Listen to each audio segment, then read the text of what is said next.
অসংখ্য ধন্যবাদ। আজকে আমরা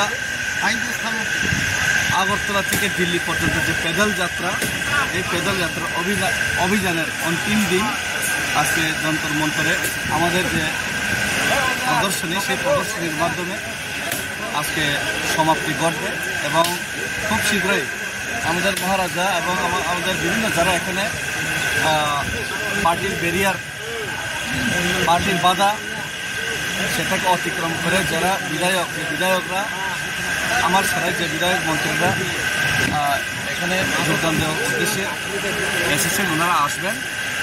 এবং আজকে খুবই দুঃখের সহিত বলতে হচ্ছে, এটা যে মুভমেন্ট সেটা কোনো পার্টির মুভমেন্ট নয়, সেটা ত্রিপ্রাসার মুভমেন্ট।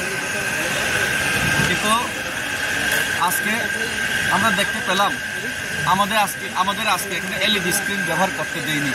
ত্রিপ্রাজ্যের মধ্যে ত্রিপ্রাসাদের যে বঞ্চনার, সেটার যে এলইডি স্ক্রিন সেটা আজকে আমরা লাগিয়ে এখানে দেখানোর চেষ্টা করেছিলাম। কিন্তু এলইডি স্ক্রিনের প্রথমে পারমিশন ছিল, কিন্তু আমি মনে করি রাজ্য সরকারের কিলুনিতে আজকে এখানে এলইডি স্ক্রিন ব্যবহার করতে দেয়নি।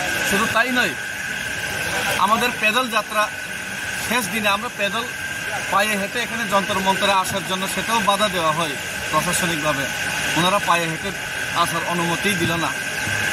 এবং এরপরে ওনারা বাস ব্যবস্থা করবেন বলেছেন দিল্লি পুলিশ থেকে, সেই বাসটা ব্যবস্থা করার কথা ছিল, কিন্তু হঠাৎ করে ওনারা বাসও দিতে পারবেন না, পায়েও হেঁটে যেতে পারবেন না। এইভাবে আমাদেরকে আজকে এখানে আমাদের সাথে আমাদের যে ডেমোক্রেটিক গণতান্ত্রিক আন্দোলন সেটার মধ্যেও বাধা দেওয়ার চেষ্টা হলো। এবং সেটা আমি মনে করি 110% সেটা রাজ্য সরকারে যারা বসে আছে, যেই নেতারা ত্রিপ্রাসা বিরোধী, সেই ত্রিপ্রাসা বিরোধী মনোভাব নিয়ে যারা বসেছেন সেই নেতাদের আঙ্গুল নিতেই আজকে ত্রিপ্রাসাদের গণতান্ত্রিক মুভমেন্টে পর্যন্ত আজকে বাধা দেওয়া হলো। সেটা আমি ধিক্কার জানাই, সেটা আমি দুঃখ প্রকাশ করি। এবং রাজ্য সরকারের এহেন এই যে নেতাগণের এহেন যে ওনাদের যে কাণ্ড কীর্তি, সেটা ত্রিপুরা রাজ্যবাসী এবং ত্রিপুরা কোনো সময় মেনে নেবেন। হ্যাঁ।